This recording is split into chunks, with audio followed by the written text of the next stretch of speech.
Welcome to my latest case, the curse.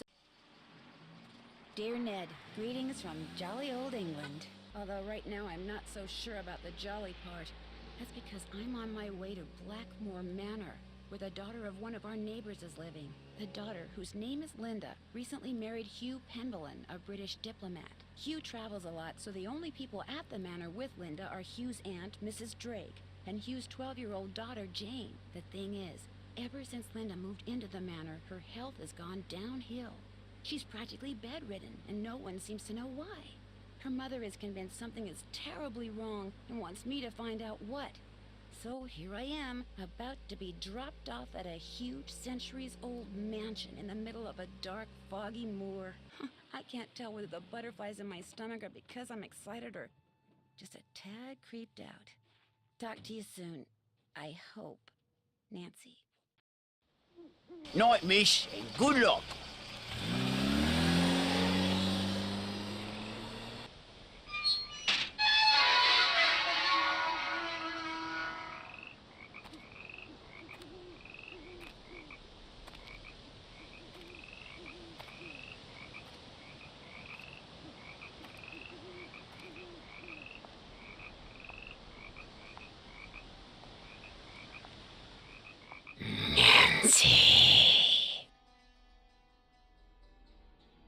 Who's there?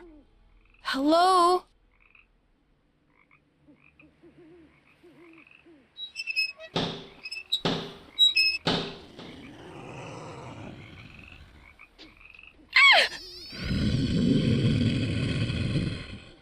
There's something out there! Where, child? Over there! I mean, something was out there. Come in.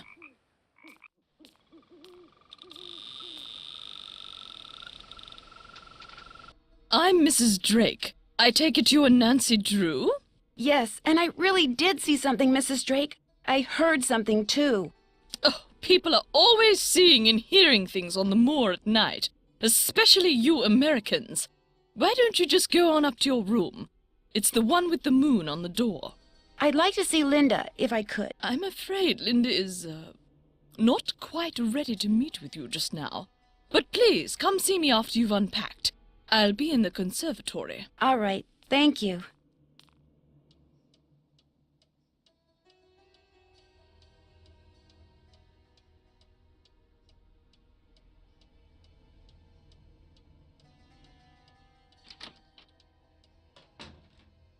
Oh, Ethel, do I have to learn this? Yes, I'm afraid you do. If I do well, can we play a game? Yes, but only in French. Oh. Oh, forget it. Stay in Italy as long as you want, then. Some kind of husband you're proving to be. It's not all in my head. Don't bother.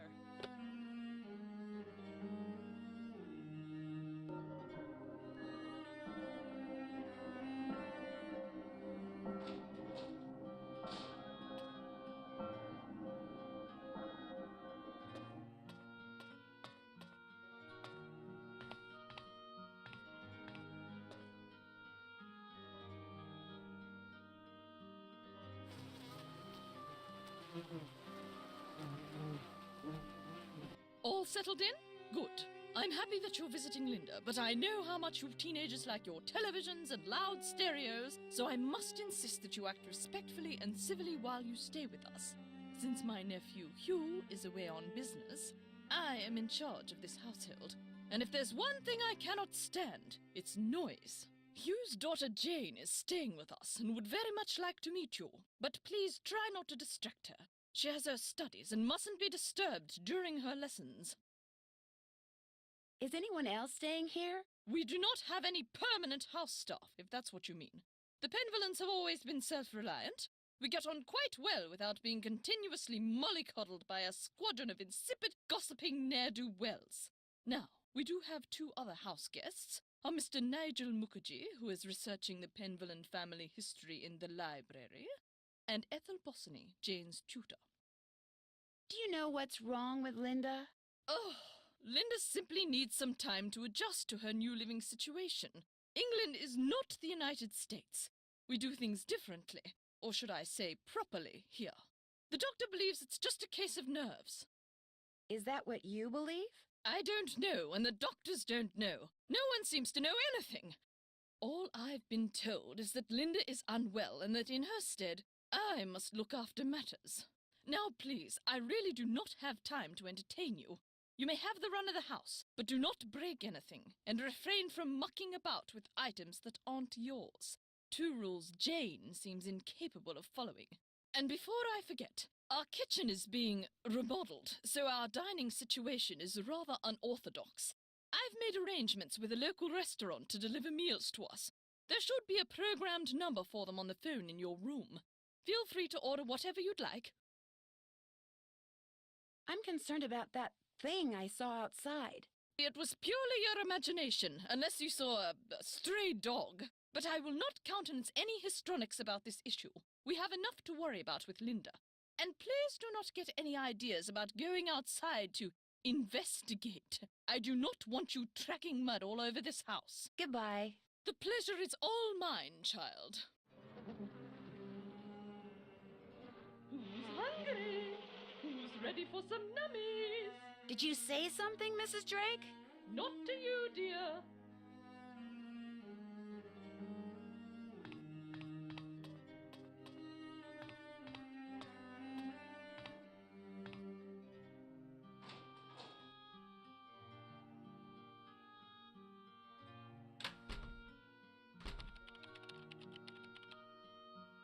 Ah yes, are you here from the agency? It's about time. No, I'm Nancy Drew, a friend of Linda's. How do you do? I'm Nigel Mukherjee. I'm researching the Penvillen family, and Mrs. Drake has graciously opened the library for me. Nothing much has been written about the Penvillens. Until now. Why do you think that is? It might have something to do with their scandalous history. Or perhaps it has something to do with the family treasure. Scandalous history? Well, having a family member burned as a witch can hardly be considered a mark of pride, I dare say. And then there's the whole business with the Blackmoor beast. Blackmoor beast? It's a story that's been told for generations out here. During the 1600s, many of the villagers reported seeing a strange beast with red eyes and giant fangs prowling the moors. They asked the mistress of Blackmoor Manor, Eleanor Penvillen, to put a bounty on the beast's head, but oddly enough, she not only refused, she forbade anyone from hunting the creature. It was rumored that the beast was Eleanor's husband, whom she had cursed for finding out too much about the Penvillen secret.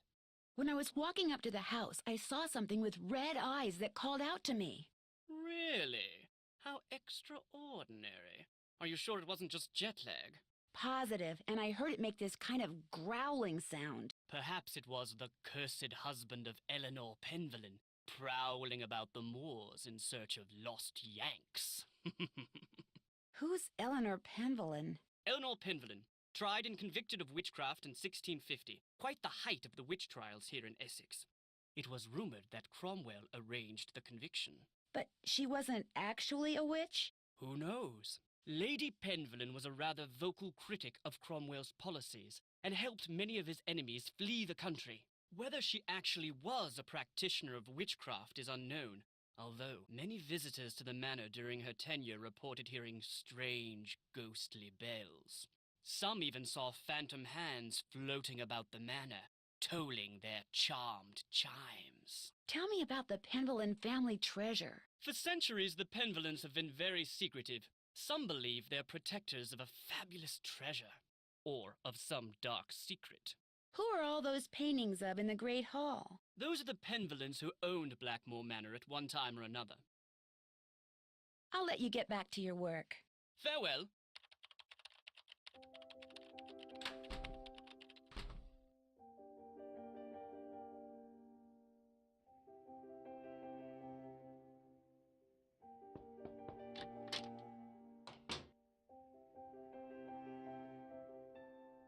Linda?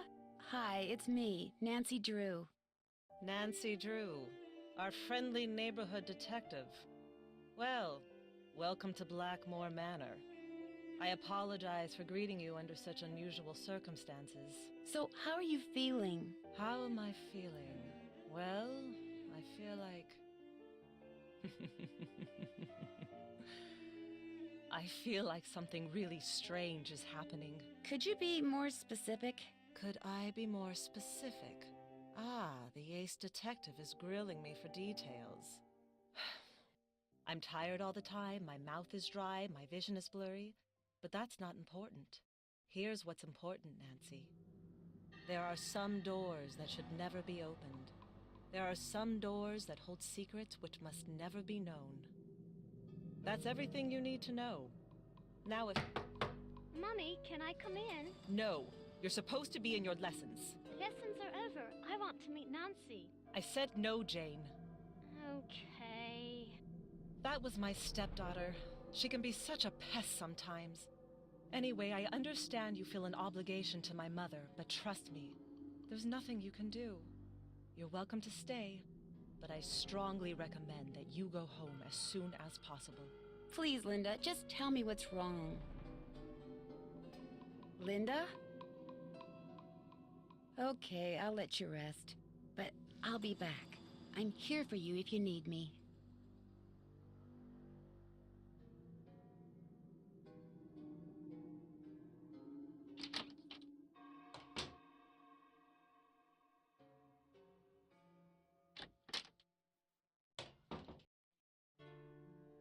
Hi. You must be Nancy. I'm so pleased you're here. I'm Jane. I know you've come to visit my stepmom, but I'd love it if you could pop by whenever you get the chance. Oh, we'll have such fun. Let's play a game. Sure, Jane. What would you like to play? Let's play this card game I found in your room. Actually, it's Bridget's room. I mean, it used to be her room. I mean, she died like 300 years ago. You can see a painting of her in the Great Hall. She's the one with the telescope. Okay, so you have to match up a pair of constellations. I made all the matches in 40 tries. Try to beat my record.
You beat my score! Felicitations! That was fun, but I'd like to ask you some questions. Sure, what do you want to know? About Mummy? I mean, Linda. I do hope you'll help. She's been a bit out of sorts lately. Do you know why she doesn't want to be seen? I think maybe it's because of the lady in black. I was playing in Mummy's room when she wasn't there, and when I looked up, there was a lady all dressed in black putting something on Mummy's nightstand. Did you recognize the woman? I couldn't see her face because she wore a cape with a hood. The lady put a note on Mummy's nightstand, but I didn't read it. That's when Mummy started feeling poorly. I don't want to think about that. Let's play a game. It will cheer me up. Not right now, but maybe later. You can come in any time you want, even if I'm not here. I've got some really smashing things. I'm so happy you've come, Nancy. I hope you can make Mummy feel better.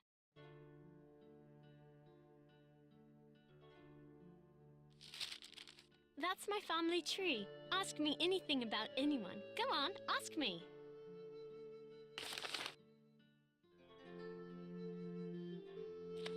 Nigel gave that to me when I was in the library once. I think he was hoping it would scare me, but it didn't. I'm too smart to believe in that sort of stuff.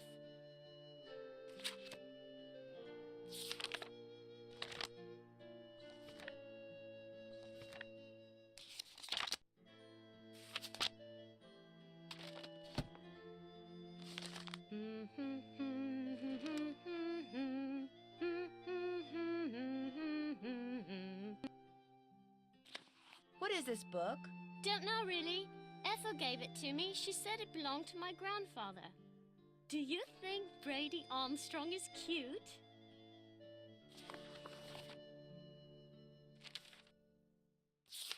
Each of those cups seems to be associated with a Roman numeral.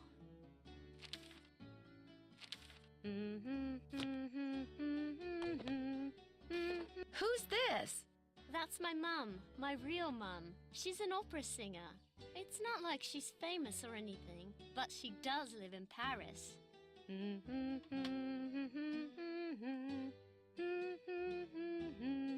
That was written by Charles Penvillin way back in like the 1500s. When I read it, it seemed really familiar, you know?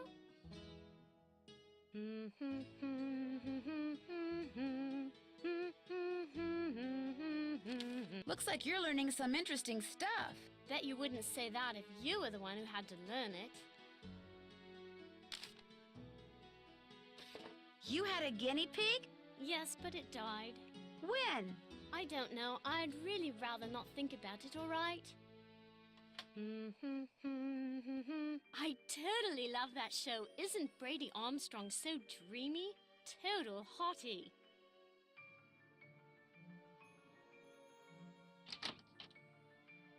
Oh, you startled me. You must be Nancy. I'm Jane's tutor, Ethel. Hello, Ethel. Jane is very excited you're visiting. You're all she's talked about for the past week.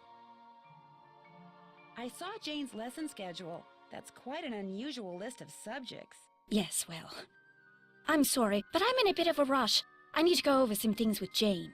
Oh, I guess I'll be going then. It was a pleasure meeting you, Nancy. Our paths will cross again, I'm sure.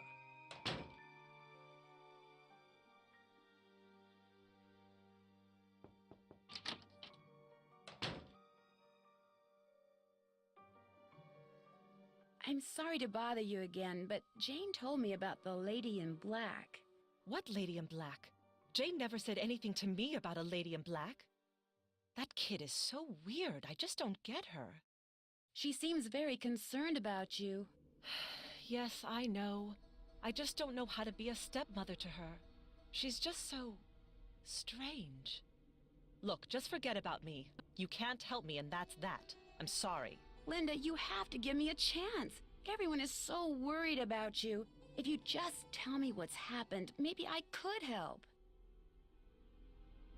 Linda, I made a promise to your mother and I plan to keep it. I'm here for you when you need me.